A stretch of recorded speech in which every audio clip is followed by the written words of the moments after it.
Hey everyone, welcome back. It's me and Charity again. Today we're going to be talking about our life as a consular officer, her in Lagos and me in India, and some myths. We're going to do some myth busting. Just a reminder, Charity served in Lagos, Nigeria. She's currently a management professor at Virginia Tech. So lucky to have her do some consulting for Udeti. Let's get started. I think I'll ask what was life like for you in Lagos, Nigeria? And a little insight on that. Lagos was my very first tour in the Foreign Service. It was very different. I grew up mostly in Virginia, so it was just in Lagos, huge city, 22 million people, I think, when we lived there. So very busy consular section. We would see hundreds and hundreds of applicants every single day. So there was often a long line, even when I got into the office, which was usually around 7 o'clock in the morning. And we would be working all day. We saw all different kinds in Lagos. So we had people who were applying for tourist visas and student visas, but also immigrant visas and things like that, and helping American citizens, which is an important part of consular work as well. So lots and lots of work. It's fascinating every single day. Got to meet so many people. Right. And how many applicants did you adjudicate on a daily basis? Like what was your morning like? What was your evening like? Oof. So mornings usually started a little slowly because we used systems that were centralized to the US. And so if we submitted requests for information or anything the day before, they would come in overnight. So you'd start out your morning by reviewing any of those things, usually on the visa line, like at my window by about 8 o'clock. And on a typical day, if I was doing non-immigrant visas, so those are tourist visas, student visas, those sorts of things, I would see anywhere between 160 and 180 applicants myself. I was one of 4 of us, so we typically had between 500 and 550 people scheduled each day between the 4 of us. On the immigrant visa side, those are much more complicated cases. They take longer. And so usually between 30 and 40, I would interview each day. But that one varied a lot more. Right. So that's why everybody sees only a couple minutes per applicant, because when you're seeing such great numbers, you don't have a lot of time to spend with each individual person. That is absolutely right. I did the math one time, and on a typical day, if I saw about 170 applicants, I would interview for about 7 hours. So that meant I was seeing anywhere between 20 and 25 people an hour. So if you do that math, it's about 1.5 minutes to 3 minutes per person total. That's from the time I pull up their information in the computer until the time that I pull up the next person's information. So that makes the interview window very, very small. And I think this leads us to myth number 1, which is the consular officer has all my tax and financial documents. They know everything about me, and they've already decided whether or not they're going to approve the visa. So Charity, can you bust that myth for us? Absolutely. So we did not have the information that we have when somebody walks up to the window that's specific to them is just what's present on their form. So on their DS-160 form, if they're a student, if there's an I-20 form, I have that information. But in terms of, had I made decisions before the person walked up to the window, I'd like to think that I always had an open mind, but with the short amount of time and with the volume, as humans, we start to look for patterns, right? And we recognize patterns of behavior, and we often saw patterns of answers that we got, right? So asking questions that if you start to hear the exact same, very formulated, almost memorized answers that don't ring true for the person, then that was always something that made me think, this person's probably not being completely straight with me about what they're wanting to do or what their plans are. And honestly, if I'm frank, our training was, if I was in doubt about the person's plans for their travel or their intentions to return back home after their travel was completed, my training was to go ahead and refuse it. And so that often was the case. Right. So there you go, guys. The first myth is that we have things pre-decided. And in New Delhi and Mumbai, where I work, we definitely did not have anything pre-decided. It really was that quick of an interview and based on what we had in front of us with the DS-160, and if you're a student, the I-20 or the I-797, if you're an H-1B, etc. So it's not pre-decided. And the other myth is that a couple people approach the visa interview in different ways. One way is I need to have this really good reason for traveling, which includes a big event like a wedding and an invitation. And some people come to the window with really loose travel plans. And I think there's a myth out there that you need a very formal thing. I mean, we can talk about how loose travel plans are also not good. So just kind of putting that out there. But do you really need something like a wedding or a graduation or some formality in order to apply for a U.S. visa? What do you think, Charity? I often felt like people seem to think that applicants needed to have a major life moment to justify traveling to the United States. And for a lot it was, as you mentioned, weddings or some other type of family event, or what could be work-related travel, like a conference or something like that, or maybe just a big trip to Disney World, right? What I was more interested in was if it made sense. So, if somebody said they were going to go to Disney World, but the hotel they had made arrangements at was was several states away. So the difference between like going to Lagos, but living, but planning to stay in a hotel in Abuja in the capital, right? That we got applicants like that clearly didn't understand, what they were presenting to us. That raised more flags, but it's not inexpensive to travel. So it does make sense that for a lot of people, maybe the majority of them, there's a reason why they're applying for the visa, not just, I feel like I might want to travel one day, but it doesn't have to be something that is necessarily life-changing for the applicant, right? It could just be, a legitimate reason that they want to travel to the US. Yeah, I absolutely agree. So if you're following us, what we're trying to say is it a myth? I think it depends. So what Charity is saying is, if you have zero plans or very loose plans, that's a problem. You don't necessarily need a very formal reason, but whatever reason you do have should be making sense. And exactly. The trip should be well thought out. And since we do everything very quickly at the visa window, that means you need to be explaining those plans verbally very quickly to the consular officer. So it depends on that myth. So a very common myth, I think, is the idea that if you have family living in the United States, then that is something that is going to hurt your chances. And this is one of those things where it so much depends on the circumstances, both your circumstances and those of the family member that's living in the United States. Just because you have family, that does not automatically disqualify anybody from a visa. Officers, though, are probably going to be curious about it. And because remember, I mentioned patterns, right? And so if you see, they're going to want to know like who it is. So what is their relationship to you? Is it one of your parents? Is it a grandparent? Is it a sibling? Is it an extended family member like an uncle or an auntie or something like that?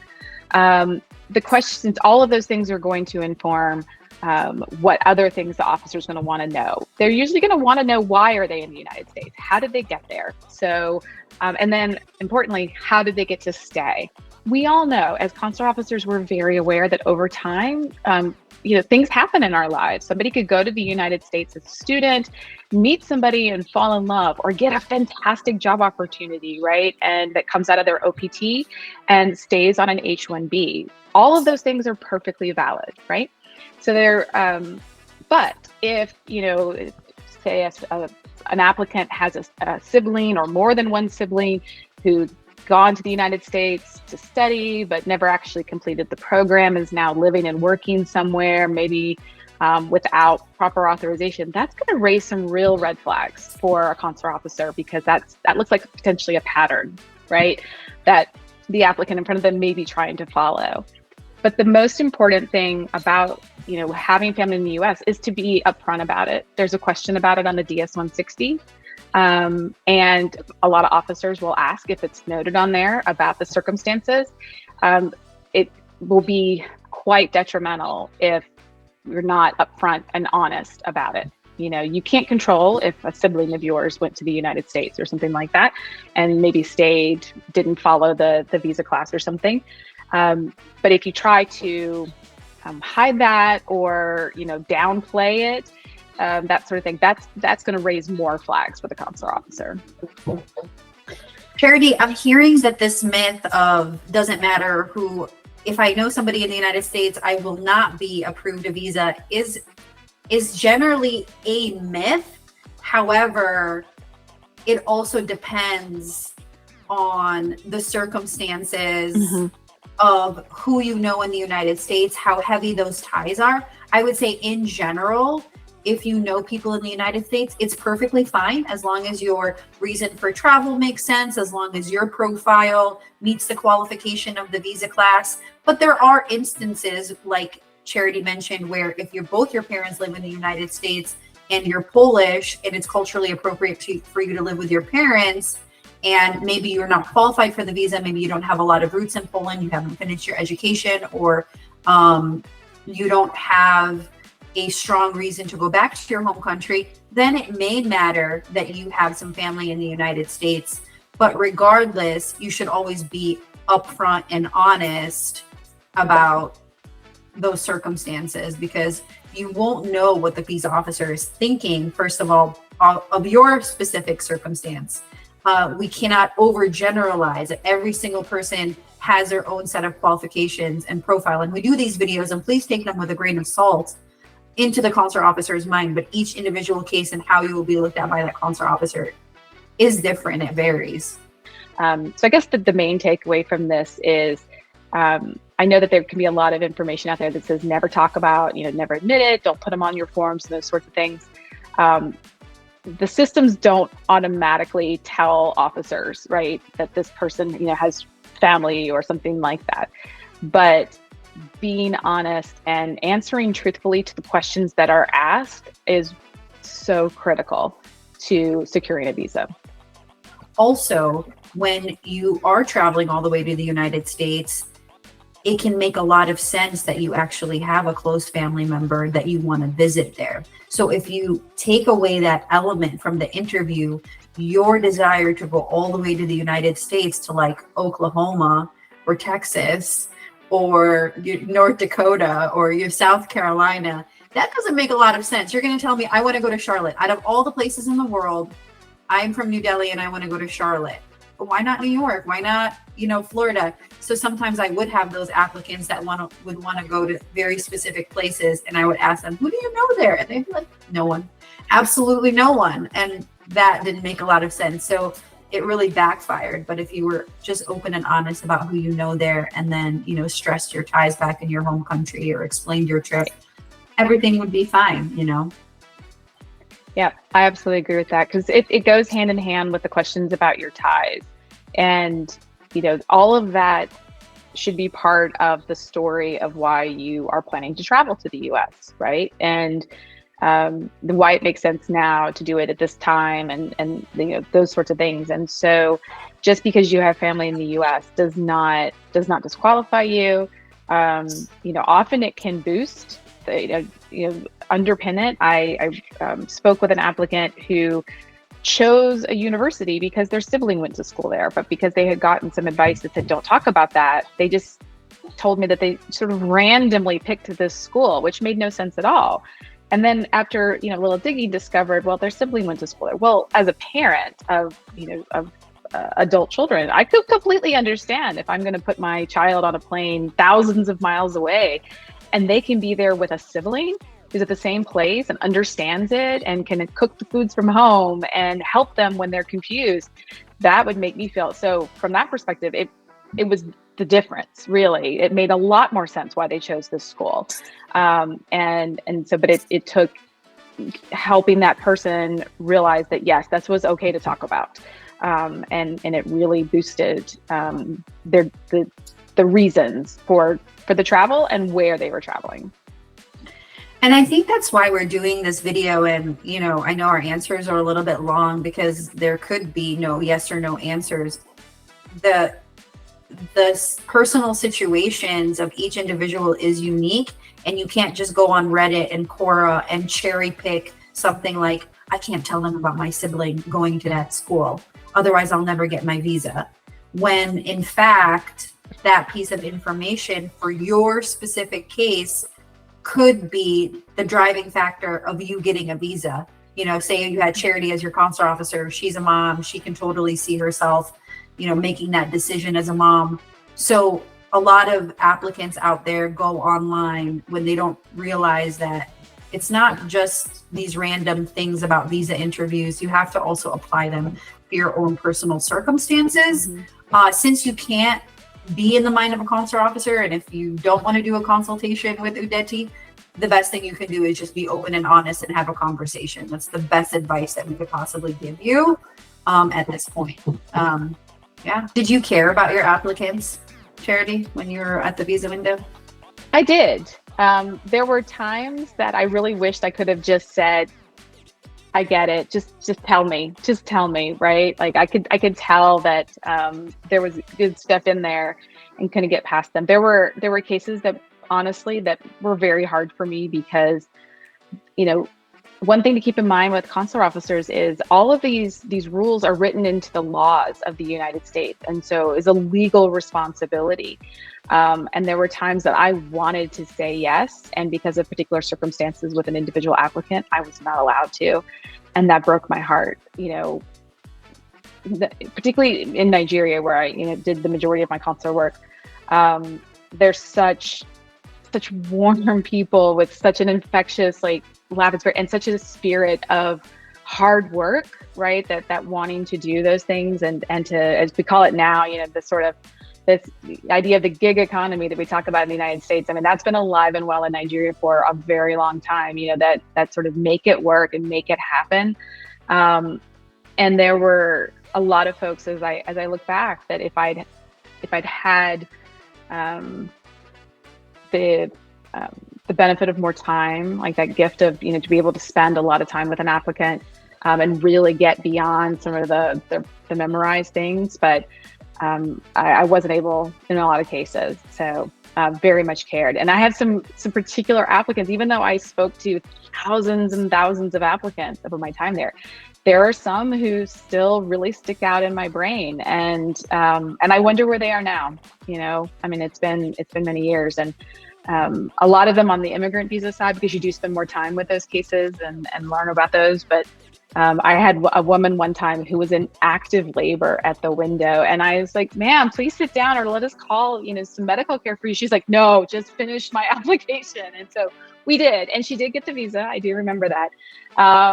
But she literally was in labor at the window. And I was like, that is some determination. but it all turned out okay for her. But that one definitely sticks out in my memory. Do you think that this sense of care for the applicant and knowing that there's something behind the script is one of the reasons you decided to do visa interview preparation? Because we don't need to do this. You're a professor. We all ex-consular officers, they can get probably any job they want, honestly speaking, but we do this for a reason. I know I have my reasons. Is that part of the reason why you decided to do visa prep? I think so. Yes. I worked in a post that not only was it high volume, but has a reputation for a lot of fraud, a lot of, the very high refusal rate. And in the time after I left, especially serving in other places, and I thought back, there were a lot of times when I was like, that person probably was qualified, and just based on the time constraints and the training that I had, I didn't get there.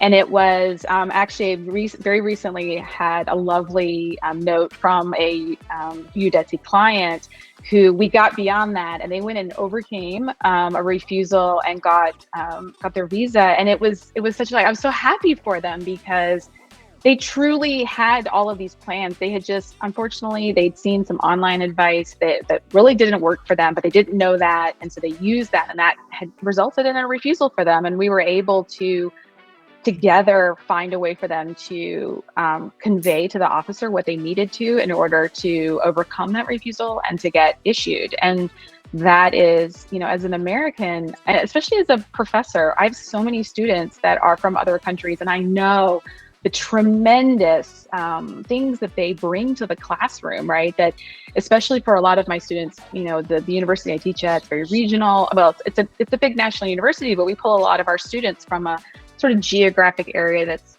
not terribly diverse.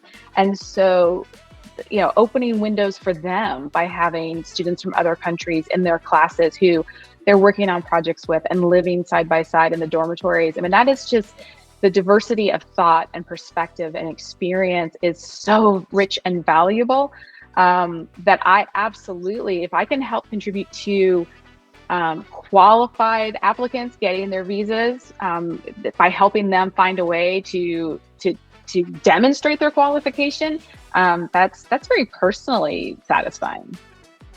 Yeah, absolutely. Especially, and you know, I think we're, you know, we've moved on from myths, but hopefully you find our experiences valuable. I think especially helping the applicants, which we saw in the countries that we served day in and day out. I mean, we love all applicants and we get all kinds of applicants. And I assist Nigerian applicants and Charity assists Indian applicants, and that's all great. But I think that the countries that we served at have a special place in our heart and will always have a special place in our heart. And the people of those countries have such a, we understand them in a way that most Americans don't. And we've bought their clothes and we've eaten their food and we've danced with them and laughed with them. And in my case, I even married one. So that's like taking it to extremes probably, but to help those students that we've seen on the other side of the window, it means a lot to us. So I think that's what I'm hearing from Charity too. So yeah, absolutely.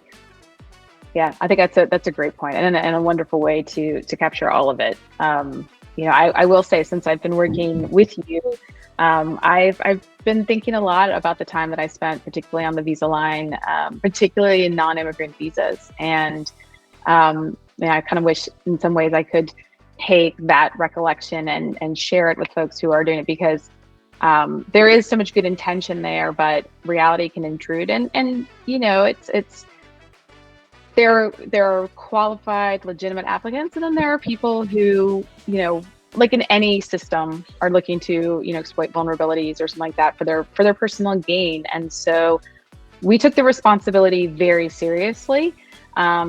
But at the same time, there's a lot of satisfaction of helping somebody realize their dream, like talking with student visa applicants, right? This is a big step forward for their personal, professional dreams and goals and aspirations, and being able to help with that is a tremendous honor, honestly. Yeah. Not to oversell it, but I mean, it's knowing that you help somebody like that. That is one of the greatest things as a teacher, right? I can do. Wonderful. Okay, well, thank you so much, Charity, for sharing your experience and really sharing your heart. You know, I definitely feel like such an openness from you. So I really enjoyed this conversation. Hopefully we busted a couple myths and just told you about our lives as consular officers. If you like this video, we'll do a lot more and diverse type of videos, maybe with Udeti clients. So hit the subscribe button, and until next time. Thanks.